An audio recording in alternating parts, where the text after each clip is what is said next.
Welcome to Generation Digital Workforce, the podcast that's here to explore the role of robotic process automation and other digital technologies. Whether you're just getting started or you're looking for advanced strategies and tactics, if you're curious about where human and digital workers are coming together to transform the future of work, then this podcast is for you. All right, let's get into the show. Hello, everyone. I'm Brad Hairston with Blue Prism. Today on the Generation Digital Workforce, I am delighted to have as my guest Michael Priddis, the CEO of Faethm, a highly innovative company that became a technology alliance partner of Blue Prism's earlier this year. Mike is based in Sydney, and today I will be talking with him about how his company is helping organizations all over the world reshape their human capital through emerging technologies. Mike, thank you so much for joining me today. Thank you, Brad. Great to be here. And I should mention this is my first intercontinental podcast. So thank you so much for letting me check that off my list. Delighted to be number one. Thank you. So Mike, why don't you start by telling us about yourself, and then we'll jump into Faethm. Great. Thanks, Brad. So even though I'm sitting here in Sydney, Australia, hopefully it will become apparent as I continue talking that I'm actually English. So I'm one of the few Englishmen that got off the plane here in Australia already knowing how to surf. So I've surfed since I was a kid. I came to Australia 19 years ago, but the plan was to just stay for a year or two and just to surf my way around the country. I ended up getting a job here. I never would have got back in the UK and fell in love with a girl from New Zealand. And then the rest, as they say, is history. But I've been fortunate over that 20-year period to work internationally and to travel back to the UK and all over the world very frequently with my work. My career spans strategy consulting, change management, but really over the last 10, 12 years or so, really focusing on product design and product development. In 2009, I set up a product development company that grew very, very quickly across Asia and was then acquired by the Boston Consulting Group. I became a partner at BCG, was the managing director for the new practice BCG Digital Ventures for Asia, and was one of 5 people on the global leadership team that grew that practice from 35, 40 people in my company when I sold it to about 600 people when I left, with a network of offices across Asia, Europe and North America. In the course of doing that work, I was really focusing on product innovation, business model innovation, the setup of new companies that had digital business models and used emerging technology to drive scale. Excellent. Thank you for that background. So, Mike, tell us about Faethm. I mean, what is it and how did it come into existence? So Faethm helps companies and governments all over the world to understand the actual effect of emerging technology on today's jobs so that leaders of companies and governments can chart a future for their workers and so that they can understand what the effect of emerging technologies are, like RPA or AI or robotics, what the actual effects are on their workforces. The idea and the insight that led to Faethm really came from my work at BCG. So I was in a very fortunate, very privileged position for many years leading up to Faethm, where I was working at very senior levels in many industries in Europe, in North America, and in Asia.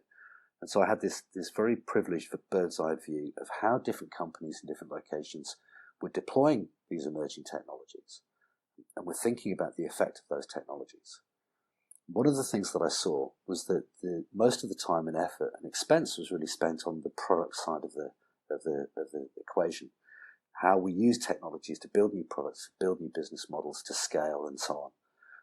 Companies, governments were not really thinking in 2010, 12, 14 or so about what the effect of these technologies would be on jobs, on communities, on the shape of industries, on the needs for skills development, the impact on education, and so on. So in 2014, I led some work for the Australian government to model the effect of emerging technologies on Australian industries and jobs and communities.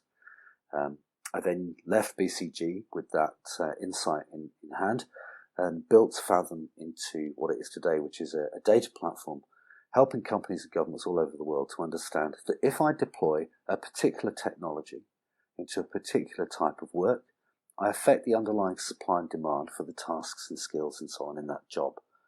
And with that insight, leaders of companies, leaders of governments can put strategies and policies in place to take workers from jobs of today, to skill them up, reskill them, upskill them, provide them with means to stay relevant in tomorrow's economy, so that we don't have the situation that the media has been telling us about for years, about white-collar jobs Armageddon, blue-collar jobs apocalypse, universal basic income, these sorts of issues we don't believe are going to come true. What we think is that this is not the end of work.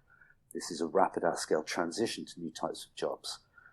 And so what we do is we work very closely with technology companies that are providing these technologies so that the companies that are buying the tech, that are deploying the tech, can say, okay, well, this is how we can realize the benefits of the technology, but this is how we can also understand the future needs, the future shape of our organizations, so that we have the right people with the right skills in the right jobs at the right time to use the technologies to the fullest extent.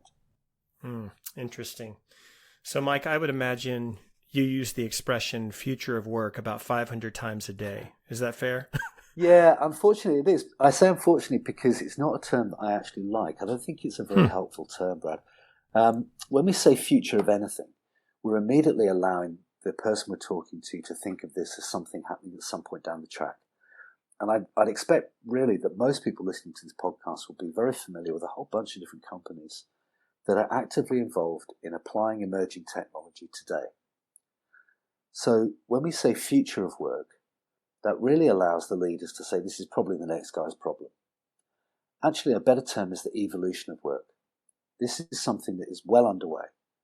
The impact of emerging tech is being seen in countless companies and industries all over the world, and this has been accelerated by COVID-19. And so evolution of work is really a much better term than future of work. This is not something we can defer. This is something that is well underway today. That makes a lot of sense. And I will say, when an Englishman says evolution, it sounds a lot better than when an American says it. So I think I'll go with your preference there. So how does Faethm work? I mean, what data does a company need to provide to Faethm in order to get the information they need about the potential impacts of technology on their company? Right. Well, there's 4 main modules to the analytics.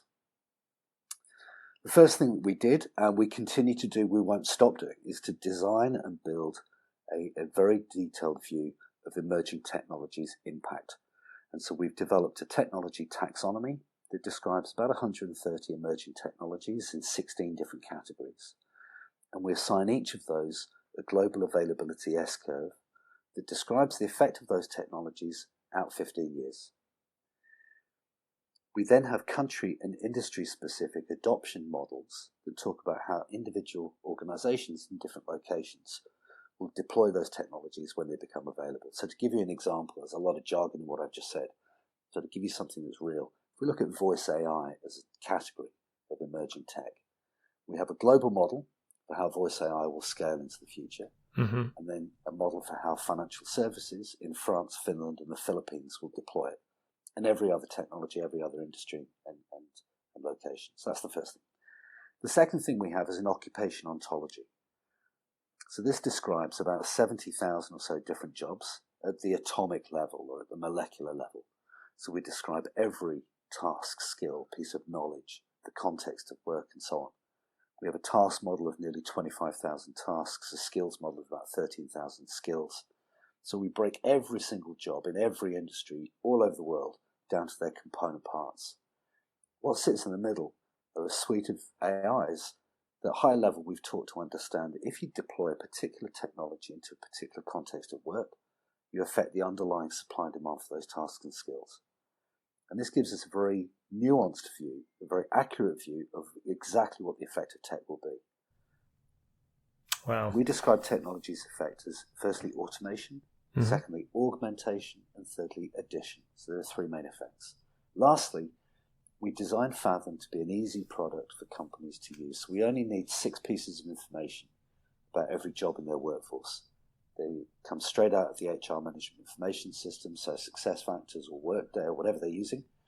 All we need is job title, salary, business unit, location, age, and gender. Typically that's held as a standard across most companies, and typically we get it on something like a CSV file that takes a few hours over the course of a few days for a company to put that together. We have an AI that does the ingestion, so it maps the client data to our model, and then immediately is presented on the software as a service platform. So very easy to use, very light footprint of data from clients, and really the AIs in the platform does the walking for us, so it's cheap and scalable. When you do scenario planning with customers, how far out in the future do your customers typically want to take the analysis, Mike? So, Brad, it really depends on the type of use case that we're attacking. As I mentioned, our S-curves, our technology model, look 15 years into the future, but clearly as we're looking over that period of time, we get less granular or less certain of the effects the further out we look. Most strategy programs, transformation programs in most large companies have a 24, maybe 48-month horizon. And so we're really looking at what are the effects of these technologies, what are the business cases, how do we think about this technology helping us with whatever the broader corporate strategy is over that sort of time frame. When we're talking about learning and development and we're talking about upskilling or reskilling people inside a workforce, that's something that's happening day to day, month to month, this year. And so there are features in the platform that help the strategy planner, the technology planner to understand, what type of benefits might be realized by this technology over, let's say, 3-year period. And then for the change managers, the learning and development managers, the HR leaders, and so on, we're really able to say, how do we take somebody in a job today and give them skills development so that we can start their progress into jobs of tomorrow? Tomorrow might be 6 months' time, 12 months' time, and so on. In the government setting, when we're helping leaders of governments with things like employment policy or education policy or industry policy, we're looking further ahead. So as an example, in 2018, I spent 90 minutes there was a special meeting called of the UK government's House of Commons Select Committee on Education. So this is a cross-party group of very senior government leaders and politicians, and I briefed them using our data, using our analysis about the impact on education policy in the UK, and that was really looking at a kind of 10-year horizon. We've most recently applied our analytics in partnership with MIT Technology Review to say what is the effect of COVID-19 and the resulting recession on the US population, and how might government leaders and corporate leaders think about really tackling these sorts of issues systemically across the USA, by industry, by geography, and so on. And that really had a 24, 36-month horizon. So it really depends on the type of use case, but probably high-level answer. Clearly, we're better in the short term, and things become a little hazier as we look more than 5 years out. Right. Yeah, that makes sense. So how does the information you provide affect the decisions of the C-suite? Well, I think firstly, we really disagree fundamentally with the perception that a lot of media and conferences and so on would have us believe that this is somehow the end of work. We see the headlines, jobs apocalypse, white collar Armageddon, the end of blue collar work, and we just kind of shake our heads a bit. This is not the end of work. This is a rapid at-scale transition to new types of jobs. That transition implies companies investing in technology and investing in skills development for their staff. Basically, giving people the right kit and making sure they've got the skills to use it. So number one is changing the C-suite's view from we're going to shed a bunch of people to we're going to train our people to do new things. And a great example of this is accounting and cyber. So where finance departments are starting to apply technology to automate the work of accountants, quite often those companies are thinking about shedding those staff, paying really quite significant amounts of money in redundancy and change management, losing all that knowledge from the organization, and contributing to the unemployment queues that we're starting to see build as a result of the recession. Those same companies have a cyber security talent shortage, and Brad, you and I both know why every company worldwide is facing a cyber problem. Mm-hmm. When we are able to view this problem through the lens of Faethm, we can peel back the job titles and look at these jobs at their component level, the tasks and skills and so on involved in doing both jobs. What we can see is there's a very, very ready transition, what we call a job corridor, that allows us to move those accountants from those finance roles with a little bit of skills development into cyber roles. And if you think about it intuitively, they're kind of similar jobs. They're corporate jobs in an office. We're not talking about people in a mine, on a ship, in a field, in the military. We're talking about people behind a computer in a small team, right, analyzing numbers, deriving patterns that they use to create insights to help managers make better decisions. Very similar jobs. The gap is cybersecurity knowledge, and that's a trainable gap. So it doesn't make any sense for those companies to be thinking about shedding these talented people. Really, they should be thinking about learning and development. So number one, this isn't the end of work, it's this transition. Number two, the fourth industrial revolution. Faethm was the first company in Asia to be invited to join the World Economic Forum's Center for the Fourth Industrial Revolution, and I also serve on the World Economic Forum's Global AI Council. So I'm broadly supportive of the notion, but I just think the terminology gives us a bit of a branding problem. When we think of the word revolution, it's a conflict word. It's winners and losers, them and us, powers and people, and so on. When we think of industrial revolution, as I said, I'm from the north of England. You say industrial revolution to me, I think, industrial towns and smoky factories and so on. There have been two instances in history, Brad, when science and technology completely changed every job. 12th century, the 15th, 16th century. And we refer to them as the first and second Renaissance. I don't see any reason why, if we do this right, future generations won't look back on this period as a third Renaissance, a humanization of work. We're not built as human beings to do a lot of the jobs that we actually do. We're not built as calculators. We're not built as process engines. We're not built to do repetitive tasks again and again. We're not built to work in, dangerous or mundane circumstances. We are built as human beings to be creative, compassionate, to have care and empathy, to be innovative, to have ingenuity, to empower others, deal with risk and ambiguity. And all these things are very, very difficult to automate. So really what we see is not this end of jobs situation, but that the technologies are coming in to automate things that we really shouldn't be doing anyway. And what we should be teaching people and using, our workers to do are things that are fundamentally cannot be automated, but are definitely required in tomorrow's economy. Great stuff, Mike. And as you were talking about all those innately human qualities that will never go away, you sounded like a Blue Prism employee there for a second. So I want to commend you. We talk about unleashing human potential, right, is our reason for existing. So Brad, one of the ways that I describe that very often is to say that computers are good at the jobs we find hard, bad at the jobs we find easy. Right? And we're not built, as I said, to do a lot of the stuff that we're actually doing.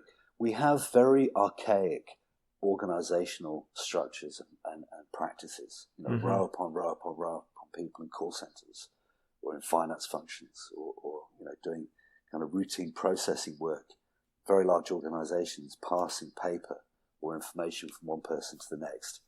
These jobs are not going to be here in the medium to long term. But equally, we all know that what separates a good employee from an average employee is their ability to collaborate, their growth mindset, their ability to use customer insight, to design and iterate, prototype and create. And we know these are teachable things. We're not teaching them though. We know we can teach people to be designers, to lead teams, and so on. And we expect this to happen just naturally in the course of them doing some processing job, and it's just not going to work like that. So I think really alongside the automation journey, there's a learning journey that we need to take organizations and populations on. Yeah, that makes a lot of sense. So Mike, how has the market responded to your solution to date, and any surprises? Well, Brad, I have to say, the main surprise, and it probably isn't what you're expecting to hear, but the main surprise is that we've grown as fast as we have. We launched at the end of 2017, and back then nobody was doing this. Most companies I spoke to didn't have anybody really focusing on the workforce aspects of automation. They were really still trying to get their heads around what the technologies were. Since launching in October 2017, so nearly 3 years later, we now have clients in 21 industries in 25 countries. We've opened offices in London, New York, and San Francisco. We've recently completed a Series A that will see us continue to scale. We've built a whole range of new modules into the platform, so not now just looking at automation and learning and development, but looking at the impact of COVID and business resilience, looking at government modules, looking at modules to understand the impact on real estate, the impact on how different types of the economy, like, for example, data centers, have their supply and demand changed as companies change the footprint of workers in city centres. So there's an array of different modules, but the main thing that surprised me is the speed with which we've been able to serve companies all over the world on a very complicated issue and to make it something that they can understand and act on. One reason for that rapid growth is our partner network.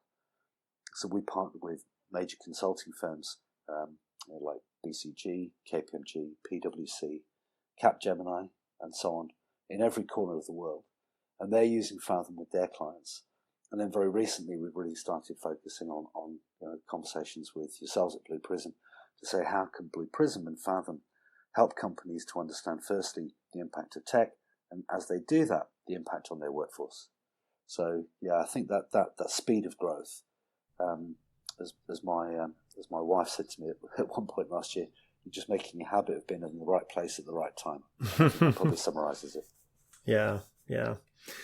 So what about industries and geographies? Where have you seen, the most responsiveness in the market? Well, I think given that we've got clients in 21 different industries in every continent, we have a pretty good view across different industries. Certain industries lend themselves towards this sort of work, so financial services, retail, telecoms. Mostly, though, our clients are best typified as just being some of the largest businesses around the world. So major mining companies, telecoms companies, retail companies, consulting firms, and so on. There's really no part of the overall kind of industry structure that we haven't touched. And we've got clients right the way through Europe, North America, but also in places like Colombia, South Africa. We've done a lot of work for the Australian government on foreign policy and trade policy around Asia. And that's given us a really good level of insight about how, let's say, a telecoms company in the US, in Europe, and in Asia, what the similarities are, but also what the different differences are based on the local contexts, local workforce structures, local economies, different levels of economic growth, and so on. More recently, that's really given us the ability to provide good data about the impact of COVID-19 and the way that different countries are experiencing, firstly, the remoting of people from the workplace, and then secondly, the economic impact, because different countries clearly have different fiscal policies, different ways of supporting those workers or not supporting those workers. And that then affects the consumer behavior and the economy at the local, national level. And that's then leading to very different effects in terms of how companies are thinking about automation and jobs and so on. I think that we've gone global very quickly. Mm-hmm. We now have more data on this topic than anybody globally, and that means that we can hopefully be useful to any company anywhere. You mentioned the pandemic a little earlier. Can you just address how has COVID-19 changed the way that Faethm is being used by organizations? Right. So like everybody listening, back in February, I was reading the news, I was seeing what was happening in Wuhan, and I was talking initially to my wife and saying, this thing is going to become a pandemic. We've got a long infectious period when people can be asymptomatic. We've got a high mortality rate, and you put those things together and you say, this thing's going to spread and it's not going to be good. I then started talking to my chief data scientist, who's just an amazing guy, Dr. Richard George, background in bioinformatics and cancer research, and then more recently venture capital and consulting and so on. And I had this idea that we swap out the technology model for a global pandemic model, and we use data from CDC and Johns Hopkins. And then we built, instead of the technology adoption curve, an epidemic scenario curve for each major country, using data that we were seeing in terms of how COVID started to spread initially through China, then Iran, then Italy and Spain and the US. And we did this pretty quickly. It took us a few weeks, and we built a new neural network and applied that modeling that I've just mentioned to the occupational ontology, because I had the idea, the hypothesis, if you like, that if this became a pandemic, the workplace would become a zone of transmission. And because we have this very granular data about jobs and tasks and skills and so on, we are able to distinguish which jobs are at most risk of workplace transmission. So Richard and the data science team built the analytics, we built the neural network, We then started building new features on the platform, and in March, so very early in the course of the pandemic, we released the first version of the resilience module. The result is that our revenue, March through July, was 100% over forecast. Sales cycles have been massively shortened. Our renewal levels have gone through the roof, and a couple of companies that churned out came back on because everybody's wanted to understand what might the effect of COVID-19 be in my workforce, and who should I send home? Who are the essential workers to keep in the business? What technologies are going to help my workers to work effectively from their home? What would the orderly return to work look like? How do I redesign people's jobs to enable them to work effectively from home so I don't have productivity issues? And which technologies should I really be prioritizing to automate the things that I cannot get done remotely? So really, Brad, our ability to respond, to recognize that the pandemic might happen and then respond quickly. And I couldn't be prouder of the team in terms of the work they've done and the contribution. I mean, if I just say to you that MasterCard was the first company to use our software globally, and the other organizations span pretty much every industry. We're also helping governments understand this. So we built a model to help the local government here in Australia to model the effect across different states. And this was the topic of the MIT article that I mentioned earlier. So MIT Technology Review wrote a 9-page article about what I've just said, applied to the US in April, which shows really how soon we were able to start contributing to how companies and governments respond. Wow, that is fascinating. Can you just talk briefly about the synergy between your company and Blue Prism? Yeah, I mean, we've never really had any kind of experience like working with you guys over the last few months. The way that we're connecting in across our different geographies and different industries with different companies, and the sort of speed that we're starting to work out together is just phenomenal. So, to any Blue Prism person listening, thank you for this. The way that we're really connecting is that Blue Prism clearly has a very strong position when it comes to how technologies can automate activities and tasks. And I think there's a great deal of complementarity where Faethm then follows and says, okay, this is the effect on the workforce. This is how we can change the workforce and affect skills development for those workers, number one. Number two, I think it's helping at the point of proposal or origination of work when companies are considering Blue Prism. They're able to say, okay, we can see the technology benefit, we can see the financial benefit, we can see the performance and productivity benefit much more clearly because we're now able to see how we can save costs or how we can adjust our cost base in terms of our workforce.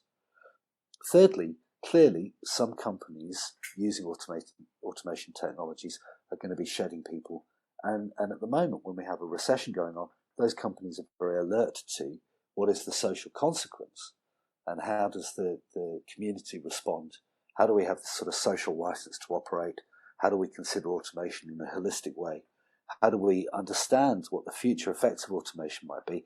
How do we skill people up so that they, as they leave our organization, are ready for other jobs in other industries in that local community area so that we're not contributing to the kind of the welfare issues? And so being able to look at automation holistically by looking at Blue Prism and Faethm together gives people the ability to join the dots between those different parts of the equation. Beautiful. So my last question for you, Mike, for any executives listening to this podcast, what is your message to them right here, right now? I think that I've described COVID, for the last 3 or 4 months as a slingshot. We talk about acceleration. That's not a very vivid word. It's an overused word. Let's say slingshot. COVID-19 is a slingshot to 2023, probably 2025. And what I mean by that is that I'm seeing companies in every industry, in every corner of the world, who in December or January were saying, we'll do an experiment, and now saying, let's go. They are dropping the hammer and they're saying, we are going to put our foot to the floor and accelerate our automation agenda to the extent that they had perhaps only thought they might do in 2, 3, 4 years. And they're doing that because whilst they're worried about their staff and the welfare of their staff, they're also worried about the sustainability of their companies. And they're saying automation and some of the sophisticated technologies that Blue Prism provides helps them to make sure that they're managing their costs, they're managing the sustainability of their business. So number one, this is not something that you can just put your toe in the water and see if it's warm enough to jump in. This is something where companies are going hell for leather and they are deploying technologies at scale and very, very quickly. What this means is that there's clearly a major workforce issue that's building that we need to tackle at the same time. And maybe going back to your very first question, why this is no longer the future of work. Anyone who's thinking that this is happening at some point down the track is just, needs to maybe kind of reassess that and understand this is underway at scale everywhere right now. And so competitive advantage, corporate sustainability, but also the welfare of our workers is something that really should be front and center at scale right now. Awesome. Mike, I have thoroughly enjoyed our conversation. So thank you for your time and look forward to talking to you more down the road. So Who knows, one day when the world allows meeting. Maybe you can teach me how to surf. That sounds like a plan. All right. Be well. Take care. Thanks, Brad. You've been listening to Generation Digital Workforce. If you want to hear more about RPA, AI, and other cognitive technologies that are shaping the future of work, join us next time as we continue to go deeper on these topics with industry innovators and experts. To make sure you never miss a future episode, subscribe to the show in your favorite podcast player. And if you've liked what you heard today, please leave us a review. It's one of the best ways to help more people find valuable content. For show notes and more info, visit us at blueprism.com/podcast. Thank you so much for listening. Until next time.